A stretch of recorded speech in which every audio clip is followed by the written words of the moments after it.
E aí galera, beleza? Bom, a gente tá fazendo todo o possível pra tentar não fazer essa pandemia virar um caos no Brasil, mais do que já está, né? Então, somado com a crise política, com a crise financeira,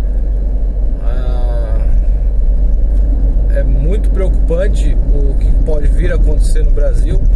Ainda mais que a mídia não é confiável. E agora eu sou aqui de São Paulo e pediram hoje, decretaram, né? O Bruno Covas decretou o fechamento do comércio até o dia 5. Então tá complicado São Paulo. Eu não sei hoje exatamente, mas pelo que eu vi, a maior foco de coronavírus é no Sudeste.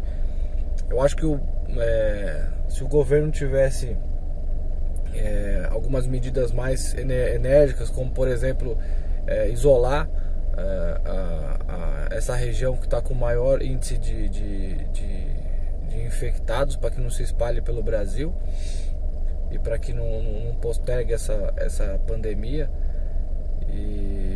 E não isolar como eles falam, não passa nada.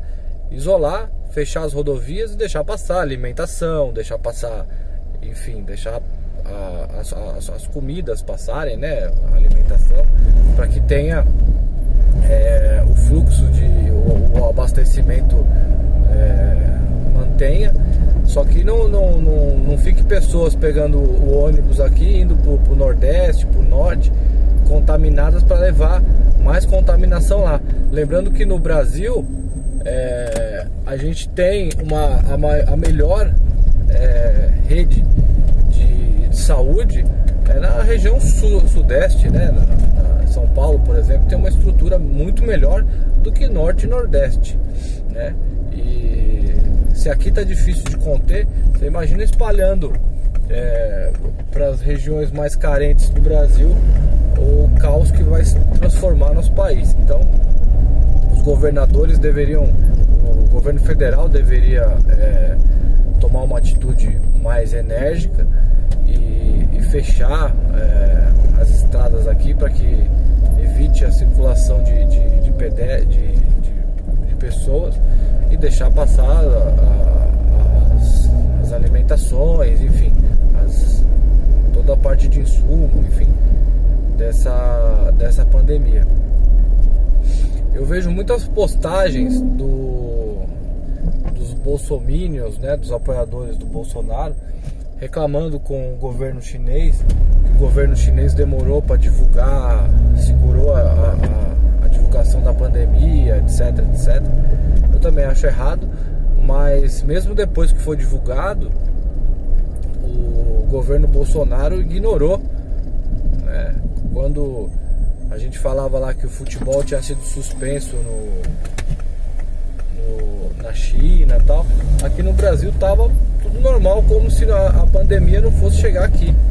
Então o governo ele não tomou medida nenhuma, mesmo depois sabendo que era uma epidemia que viria para o Brasil.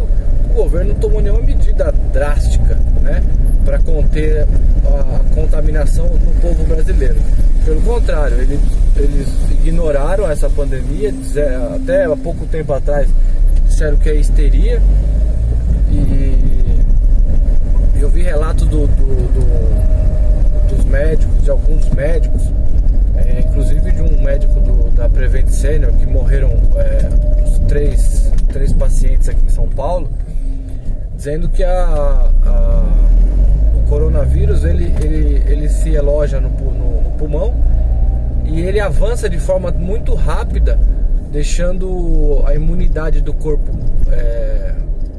atacando a imunidade, né? E as pessoas que têm doenças crônicas, como respiratória, hipertensão, etc., acabam se definhando muito rápido e levando ao óbito. Ou seja, é uma coisa grave, é uma doença preocupante. Dizem que ela fica, isso já é quase uma certeza, que o vírus ele fica 7 dias fora do hospedeiro, ou seja, um infectado que espirra e distribui o vírus em algum lugar, por exemplo, numa maçaneta de porta, o vírus fica lá por 7 dias, porque ele é coberto por uma camada de proteína, por isso que ele se mantém vivo.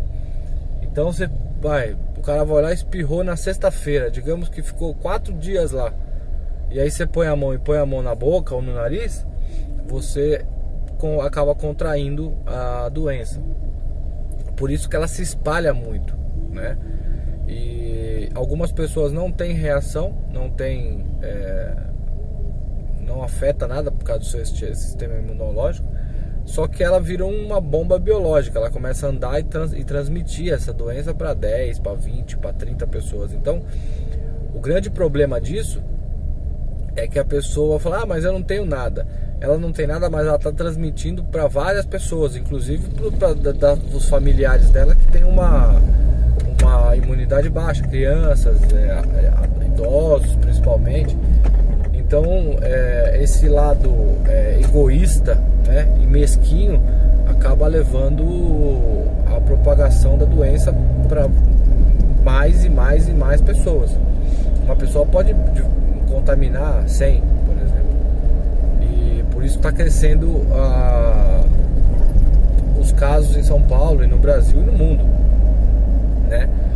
E a gente vê muito, por isso também que é importante lavar a mão com álcool em gel.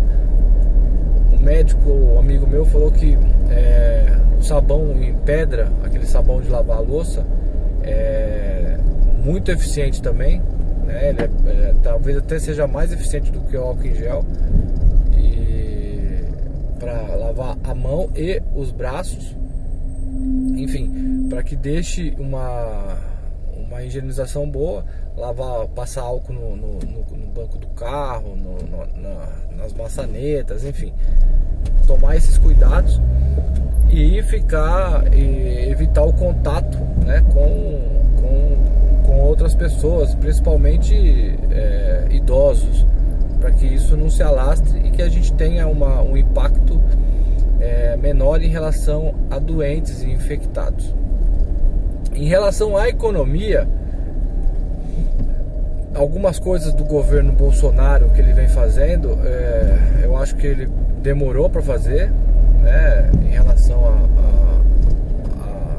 engraçado que o Paulo Guedes, no começo da semana passada, eu acho, no meio da semana passada, disse que o governo ia liberar 5 bilhões de reais por pandemia. Ou seja, ele estava totalmente fora da realidade. Isso mostra a falta de comprometimento do governo, do ministro da Economia, perante a real dificuldade da crise.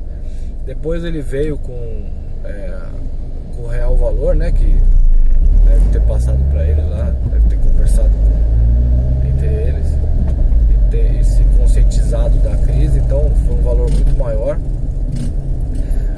E liberaram alguns recursos, né? Eles estão falando, muitos dos recursos que eles estão liberando, eles falam que é benefício, mas não é benefício nenhum, porque liberar o FGTS já é do cidadão, antecipar o 13º também é do cidadão.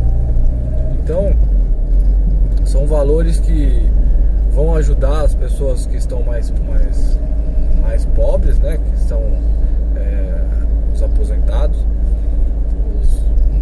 O Bolsa Família vai ter um acréscimo aí no Bolsa Família, mas nesse período os mais prejudicados, para variar, são os empreendedores, os que caíram os que já são o normal, como eu, que já trabalho por conta há praticamente uns 20 anos já.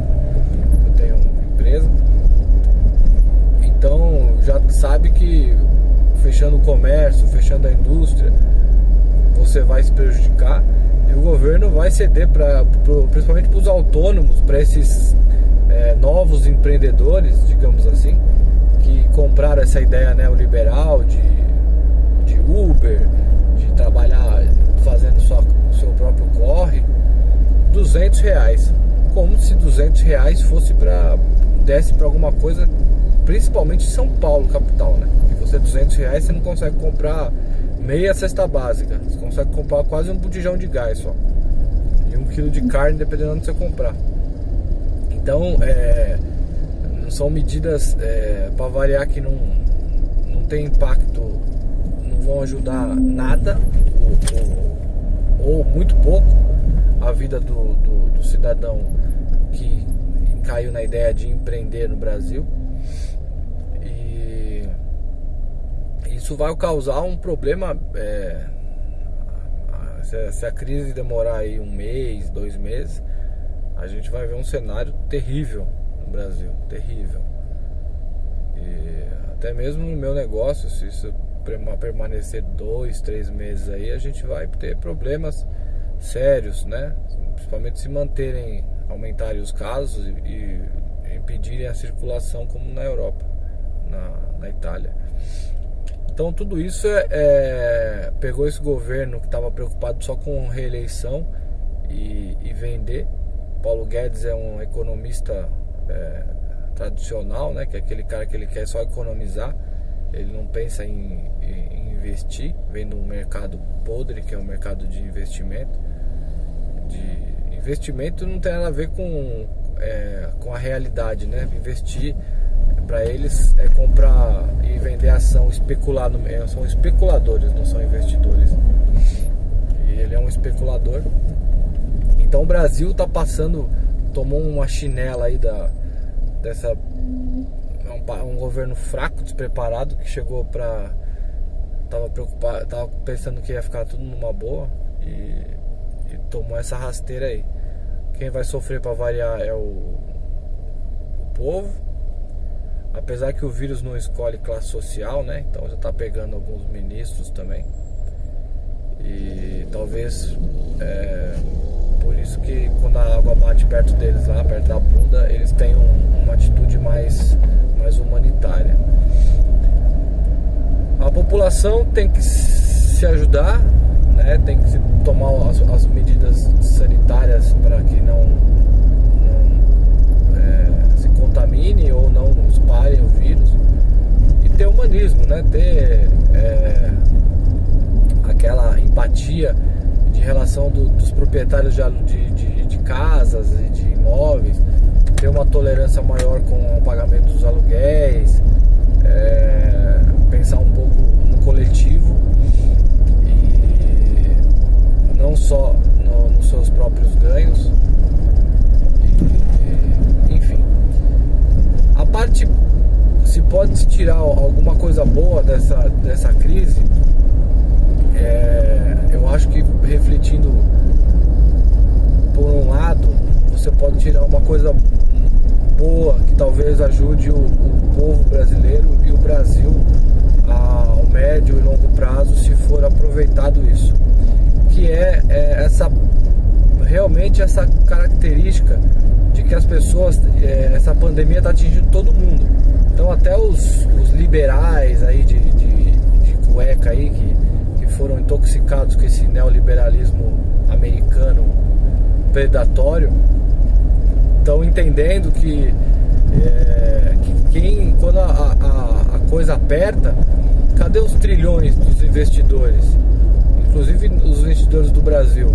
Eles estão com o dinheiro guardado, por que eles não investem na economia para salvar? Quem está investindo? O governo americano vai ter que investir eu vi num jornal hoje, segundo um especialista, para que não entre em recessão e não quebre milhares de empresas lá e o país não entre numa recessão grave, o governo vai ter que investir 3 trilhões de dólares.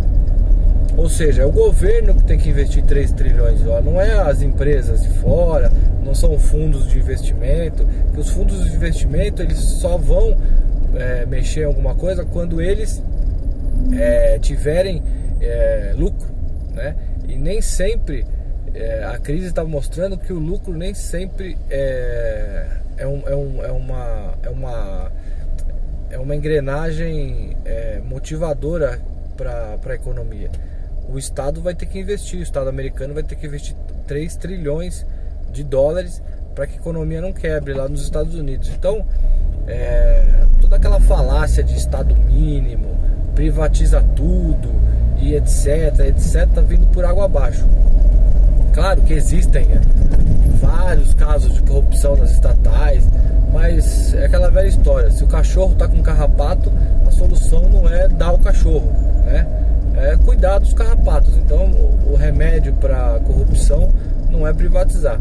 Até mesmo porque, se fosse privatizado, como diziam milhões de políticos aí, milhares de políticos, inclusive João Amoedo, aquele Arthur Durval, privatiza tudo, como seria uma rede 100% privada no Brasil, com esse povo pobre, desassistido e um governo fraco? Porque um governo que tem governo mínimo, né, significa arrecadação mínima também. E arrecadação mínima significa que ele não tem dinheiro. E como que ele reinvestiria? Então, todo esse neoliberalismo tá caindo de maduro, entendeu? Tá caindo de podre, na verdade, porque é uma coisa que não se sustenta numa crise. Ou seja, numa crise dessa, um país que tem um estado mínimo tá quebrado, porque as empresas vão simplesmente proteger o seu capital e morram os outros. Ah, mas e aí espera a crise passar. Então, a parte boa é isso, que está desmontando essa narrativa liberal. Só não vê quem não quer, e a gente tem que aproveitar isso para depois da epidemia usar isso contra os liberais que venham criar essa narrativa, que é só para beneficiar uma meia dúzia, para se auto-beneficiar. E quem propaga isso sem essa intenção está sendo usado pelos grandes grupos, né? E não sabe que está sendo usado. Então, nessa crise, por exemplo, Itaú, Bradesco e Santander estão recolhidinhos. Por quê? Porque eles não querem colocar em risco o capital deles, mesmo lucrando rios de dinheiro, recordes de faturamento sob crises, sob momentos bons e momentos ruins do Brasil. Eles continuam lucrando bilhões e bilhões e bilhões de reais, e lucrando mais do que todos os bancos do mundo. Então, quem vai ajudar a população é o Banco do Brasil, quem vai disponibilizar é o Banco do Brasil e Caixa, que são bancos estatais, que estão não preocupados, mas que têm esse viés de colaborar com a economia para que todos se salvem. Itaú, Bradesco e Santander, você não ouve falar. Cadê as propagandas deles? Falando que vamos abrir uma linha de crédito para a população pobre, vamos abrir uma linha de crédito para os empresários, mas uma linha de crédito compatível com a inflação, que é 3,5% ao ano, não é 3,5% ao mês. Teria que fazer uma linha de crédito com 5% ao ano, por exemplo. Entendeu? Então, esse sentido do capitalismo sem o Estado, ele se torna esse caos. Simplesmente os donos, os acionistas do Itaú, Bradesco, Santander, simplesmente vão embora. Se dá lá, dá meia dúzia de cesta básica, né? Ou seja, o povo que deu os maiores lucros da história da humanidade dos bancos, para eles simplesmente não têm a necessidade de ajudar. Então, se eu tivesse no governo, se eu fosse presidente da República, por exemplo, eu teria um decreto obrigando os bancos a ajudarem, porque hoje em dia tudo são dos bancos, tudo praticamente tem a mãozinha lá, ou o pezinho, ou uma ação do banco, né? Então, os bancos, nada mais justo do que os bancos chegaram a esse patamar de poder financeiro graças à população, explorando a população. Então, nesse momento de crise, nada mais justo do que eles retribuírem um pouco essa bondade, entre aspas, da população, e liberar a linha de crédito, para que lá na frente eles não venham a quebrar, porque se não tiver dinheiro, a economia do Brasil entrar em parafuso, eles não venham a sofrer essas consequências também. Então, isso por decreto eu colocaria lá, em alguma parte jurídica, de obrigar os bancos privados a colaborarem com a injeção de capital na economia brasileira, para segurar a nossa frágil economia. Então, é isso, galera, mais ou menos um resumo aí das coisas que a gente está vivendo. É muita coisa que está acontecendo, daria para fazer vídeo praticamente todos os dias, mas como a gente vive nessa linha de fogo aí, que a gente não é assistido nem pelo Estado e nem tem o capital financeiro dos grandes bancos, dos grandes empresários, a gente fica naquela lacuna que ou a gente trabalha e se vira, ou a gente vai morrer literalmente de fome e perder tudo o pouquinho que a gente já tem. Por isso que não dá pra fazer tantos vídeos. E a gente tá correndo atrás aí pra se manter. Mas o importante é gravar o vídeo e se você puder passar esse vídeo para as outras pessoas. Sei que o vídeo já tá grande, mas a gente vai falando e vai abrindo a mente das pessoas. Agora eu tenho sentido uma boa aceitação das pessoas, porque até os caras que são meio egoístas, são mesquinhos, que caíram nessa ideia de liberalismo econômico, empreendedorismo de ruela aí, estão sentindo porque a água tá batendo na bunda deles também, né? Então tá todo mundo correndo forçando o lado do Estado, entendendo o lado mais do que o Estado, mas é o humanismo, é o nacionalismo, ver como o nosso país é frágil. E a gente sabe que o nosso país poderia ter fechado, se fosse, lógico, com um projeto firme e bem implementado, e se esse projeto já tivesse alguns anos montado, a gente poderia ter fechado as fronteiras e nosso país é autodependente. A gente tem minério, a gente tem petróleo, a gente tem água, a gente tem campos férteis. A gente só perdeu a indústria, mas se a gente tivesse a indústria, uma indústria saudável, a gente poderia fechar as fronteiras e viver numa boa aqui até essa crise passar. Mas infelizmente não é assim. Agora a gente depende praticamente do mundo para sobreviver na parte industrial.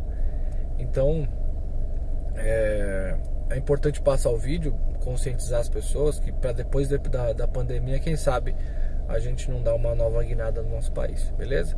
Toma cuidado aí, siga as precauções para ficar em casa. Se não puder, tenta fazer a higienização das mãos e proteger todo mundo aí, tá bom? Deus abençoe todo mundo, um abraço, fica com Deus.